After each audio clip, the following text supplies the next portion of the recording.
네, 월요일 데일리 브리핑에서는 저희 워싱턴의 한면택 특파원을 연결합니다.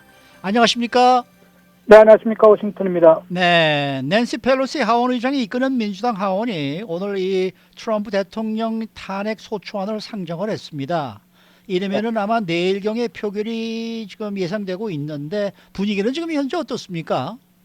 네, 그야말로 정치적 또 충돌이 벌어지고 있고요. 또 네, 물리적 충돌 위험까지 지금 남아 있어서 상당히 긴장이 높아지고 있는 분위기입니다. 네, 트럼프 대통령이 뭐 순조로운 정권 이양까지 공개 약속을 두 차례나 했고, 음, 또 지금 두문불출하고 있습니다만은 이 낸시 펠로시 하원의장이 지난번 연방의사당 난입 사태를 이제 트럼프 대통령이 반란을 조종한 것이다, 반란을 선동한 것이다라면서 또 두 번째 탄핵까지 지금 추진을 하는 그런 아주 보기 드문 그런 사태가 지금 펼쳐지고 있기 때문에 뭐 트럼프 대통령 임기가 이제 9일밖에 남지 않았는데요. 네, 네. 9일밖에 남지 않은 대통령에 대해서 왜 이렇게 탄핵까지 두 번째 탄핵까지 추진하고 있는지 좀 이해하기가 좀 어려운 그런 분위기라고 꼽히고 있습니다. 아무튼 민주당 하원은 222명인데요. 그 중에서 한 210명이 코스폰서로 서명을 했다고 합니다. 그러다 보니까 거의 대부분이 서명을 해서 트럼프 대통령에 대한 두 번째 탄핵소추안을 공식 상정을 했습니다. 이에 앞서서 또 결의안도 하나 지금 추진하고 있는데요. 마이크 펜스 부통령에게 이제 수정헌법 25조에 따라서 대통령 직무를 정지시키는 그런 조치를 취하라라고 거듭 공개적으로 이제 요구를 하는 것이고요. 지난번에도 한번 거절을 나겠습니다만은 이제 결의안으로서 이것을 했는데 지금 하원 의원들이 전부 의사당에 나올 수 있는 형편이 아니기 때문에 이른바 만장일치 동의를 구했습니다. 만장일치 동의 유네니머스 컨센트를 했는데 역시 공화당 하원 의원이 반대를 표시했기 때문에 1차 시도는 실패했고요. 네. 그 결의안도 일단은 표결에 붙일 것으로 민주당 하원 지도부는 얘기하고 있습니다. 네. 그렇게 될 때는 우선은 이제 탄핵 결의안이 바로 되는 것은 아니고 우선 수정업 이제 마이크 펜스 부통령이 대통령 직무를 정지시켜라. 그것을 24시간 안에 조치를 취하라는 결의안을 아마 표결로 처리할 것 같습니다. 그러면은 그것을 마이크 펜스 부통령이 내각 회의를 열어서 과반 이상의 지지를 받아야 하기 때문에 그것까지 수용을 할 것으로 보기는 좀 어렵지 않습니까?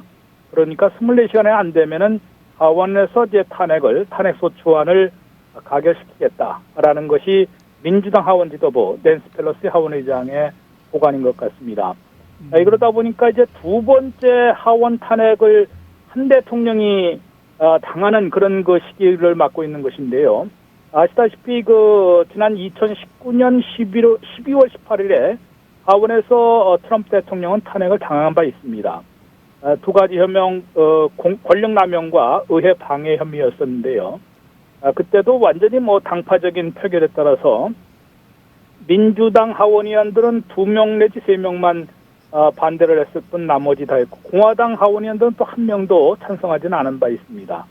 이번에도 아마 그것보다는 조금 공화당 하원에서 트럼프 대통령 탄핵에 찬성할 의원들이 좀 있을 것 같지만은 그래도 그것과는 상관없이 당파적인 표결로 지금 217명의 하원 과반수거든요. 두 석이 네. 공석이기 때문에 218명 대신 222명 중에서 217명은 분명히 찬성할 가능성이 높기 때문에 하원에서 두 번째로 트럼프 대통령이 같은 대통령이 탄핵당하는 그런 시기를 맞는데 그렇게 될 경우에는 그야말로 이제 미 역사상 이것도 처음 있는 일이 되겠습니다. 네. 상원의 탄핵 재판으로 넘어가면 첫 번째처럼 무죄 판결로 끝날 가능성이 높지 않은가요? 네, 아무래도 그렇습니다. 지금 하원은 과반 표결로 가결을 할 수 있는데요. 예. 상원은 또 그렇지가 않습니다. 그래서 상원에 탄핵 재판으로 불리고 있고 이것도 연방대법원장이 주제를 하는 것인데요. 트럼프 대통령이 이제 9일 후에는 퇴임을 하기 때문에 그 퇴임한 대통령에 대해서 탄핵 재판을 할 수 있느냐, 이거 없느냐, 이것도 좀 논란거리입니다만은 과거에 어떤 국방장관인가가 이제 퇴임한 후에도 탄핵 재판을 벌인 바가 있다고 합니다. 그래서 지금 트럼프 대통령이 물러나더라도 상원 탄핵 재판이 계속 열릴 것으로는 예상이 되고 있습니다. 또 말 그대로 하원에서 가결되면은 반드시 탄핵 재판에 넘겨야 합니다.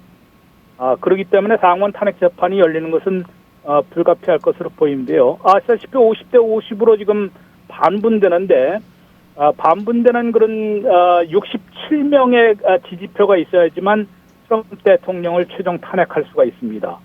그러다 보니까 민주당 상원의원 부통령을 빼고도 이제 50명에서 17명, 마지막에 뭐 한 명이 모자란다 그러면 이제 타이브레이커라면은 부통령까지 하더라도 공화당 상원의원 16명 내지 17명의 한 지지를 이끌어내야 되기 때문에 이것은 물리적으로는 사실상 불가능하다. 그래서 1차 때처럼 분명히 상원 탄핵 재판은 아마도 그 부결로, 무죄 판결로 끝날 것이 분명한 것으로 여전히 관측이 되고 있습니다. 네. 그런데 이 상원에서 탄핵 재판이 시작이 되면은 모든 활동이 중지되지 않습니까? 이렇게 될 경우에 바이든 이제 살아온 대통령의 발목을 잡는 자충수가 될 것이다. 이런 지적도 지금 나오고 있거든요. 네, 그것 때문에 상당히 지금 사실은 부심을 하고 있습니다. 민주당 지도부도 특히 그 바이든 대통령도 물러나는 트럼프 대통령에 대한 탄핵 추진에 특히 이제 낸시 펠로시 하원의장이 적극 나선 거 아니겠습니까? 네. 거기에 조금은 난색을 표시하는 듯한 그런 모습을 보였는데요. 아시다시피 20일 이후에, 그러니까 이번 주 안에 하원 탄핵안을 가결해서 상원 탄핵 재판으로 넘기면은 언제부터 가능하냐면요. 20일 전까지는 공화당이 상원 다수당 대표 아니겠습니까? 그렇죠. 그러다 보니까 그 미츠 매커넬 공화당 대표가 그때까지는 20일까지는 다수당 대표로 일정을 잡는 그런 결정권을 갖고 있습니다. 그런데 매커넬 대표는 19일에나 가능하다라고 지금 못 받고 있습니다. 그러니까 자기가 내주기 전날 이제 하는데요. 상원의 탄핵 재판이 그렇게 순식간에 끝낼 수 있는 것이 아닙니다. 뭐 67명이나 그 찬성을 얻어야 되는데 지금 하원에서도 내일 표결할 거라고 얘기하는 거는 곧바로 이제 적어도 뭐 하원 법사위원회가 탄핵에서는 그 중추 역할을 해야 되는데 그것도 건너뛰고 하원 본회의에서 그냥 가결하려고 하는 것이거든요. 그런 절차상의 문제도 또 제기될 수도 있고 상원 탄핵 재판은 전혀 또 그것과는 또 거리가 멉니다. 그러다 보니까 트럼프 대통령이 임기 중에 있을 때 이 탄핵 재판이 열릴 가능성은 거의 없다. 제로다라고 얘기할 수 있는 것이고요. 20일 이후에 이제 탄핵 재판을만 말씀하신 대로 지금 상원의 대통령 탄핵 재판이 개시가 되면요. 모든 업무는 다 중지됩니다. 그러면은 지금 트럼프 대통령이 그 탄핵을 시키려다가 오히려 바이든 행정부에 출범해서 발목을 잡히는 셈이 되는데요. 우선은 19일에 그 국방장관 로이드 어스틴 최초의 흑인 국방장관 인사청문회 상원 인준청문회가 열 것 같은데 그 다음부터는 모두 스톱이 될 수가 있습니다. 그러면 강요들도 인준을 못 받는 그런 사태가 벌어질 것이고요. 또 지금 모든 미국민들이 기대하고 있는 뭐 $2,000씩 지급하는 3차 코로나 구호 패키지도 이 탄핵 재판을 시작하면은 모두 스톱이 됩니다. 네. 그러다 보니까 바이든 대통령 차기 대통령으로서는 취임하자마자 이 탄핵 소용돌이에 휘말려서 아무 일도 못하는 그런 사태가 벌어질 수 있거든요. 그래서 이건 무리수이고 자충수가 되고 그것도 상원 탄핵 재판에서는 즉 무죄 판결될 가능성이 매우 높은데 이것을 왜 이렇게 무리수를 두느냐, 자충수가 될 수 있다라는 지적을 받는데요. 요것을 피해나가기 위해서 한 가지 지금 묘안을 또 생각해낸 것 같습니다. 낸시 펠로시 하원의장은 이번 주 안에 하원 탄핵을 가결시키더라도 상원으로 보내지는 않을 것이다. 글쎄 말이죠. 즉 안 가면 상원 탄핵 재판은 안 열리거든요. 그렇죠. 그러면 언제까지 미룰 것이냐 그러면은 바이든 행정부 출범 취임 100일 후에나 할 것이다라고 얘기를 하고 있습니다. 네. 그러니까 100일 안에는 뭐 인준 청문회도 하고 인준도 받고 개혁 정책도 하고 뭐 코로나 구호 패키지도 하고 난 다음에 그것을 보내서 퇴임한 대통령에 대해서 상원 탄핵 재판을 하겠다는 것인데요. 그래도 문제가 됩니다. 그렇게 될 경우에는 말 그대로 공화당의 협력을 조금이라도 받을 수 있겠습니까? 아무리 공화당 내에서도 트럼프 대통령이 공화당 자체를 또 미국을 망쳐놓은 대통령이라고 지금 속으로 부글하는 데는 일부 의원들도 있지만은 민주당의 이렇게 일방통행에 대해서 이거 물러나겠다라는 이제 조용히 물러나겠다라는 그런 그 트럼프 대통령 향해서 계속 쫓아다니면서 탄핵까지 두 번째로 추진하는 것에 대해서는 노골적으로 이렇게 찬성하기가 좀 어려운 상황 아니겠어요? 네. 이러다 보니까 상당히 민주당도 오히려 역풍에 말려들 수 있다라는 지적도 받고 있는 것 같아요. 네. 상당히 복잡한데 그런 상황에서도 펠로시 하원 의장이 두 번째로 트럼프 대통령 탄핵을 하려는 이유는 어디에 있는 걸까요? 네, 크게 한 뭐 세 가지로 지금 거론이 되고 있는데요. 네. 워싱턴 포스트를 비롯한 그 주류 언론, 특히 그 반 트럼프 진영에서 하고 이제 분석하고 있는 것을 볼 때는 상당히 뭐 일리가 있을 겁니다. 잘 아시는 대로 첫 번째는 트럼프 대통령이 앞으로 남은 9일 동안에도 무슨 일을 할 수도 있지 않느냐. 네. 여기에 상당히 위기감 또는 상당한 두려움에 휩싸여서 이렇게 낸시 펠로시 하원의장이 무리수 강행을 하고 있는 거 아니냐는 그런 관측도 나오고 있습니다. 여러 가지 또 근거도 있습니다. 뭐 아시는 대로 펠로시 하원의장이 마크 밀리 합참의장에게 전화를 걸어서 대통령이 정상적으로 지금 직무를 수행하는 것 같지 않으니까 딴치를 누르지 말아달라고 참 부탁하는 또 이상한 행동을 하지 않았습니까? 네네. 그런데도 뭐 마크 밀리 합참의장은 대통령이 지금 뭐 탄핵당하기 전까지는 미군 최고 사령관인데 이게 무슨 말이냐라고 또 일축했다는 말까지 또 역으로 보도가 되고 있고요. 워싱턴에 상당히 흉흉한 소문이 많습니다. 트럼프 대통령이 지금 핵전쟁 주의소에 지금 텍사스에 가 있다. 펜스 부통령은 지금 공개되지 않는 그런 안가가 있거든요. 네. 쪽으로 보호시설로 대피해 있고 두 사람 간에는 지금 엿새째 아무런 연락도 하지 않고 있다. 네. 이런 얘기도 있고요. 대학관 직원들이 새벽 시간에 해병대 오스프리 헬기를 타고 대피하는 그런 사진도 공개가 되기도 하고. 맞아요.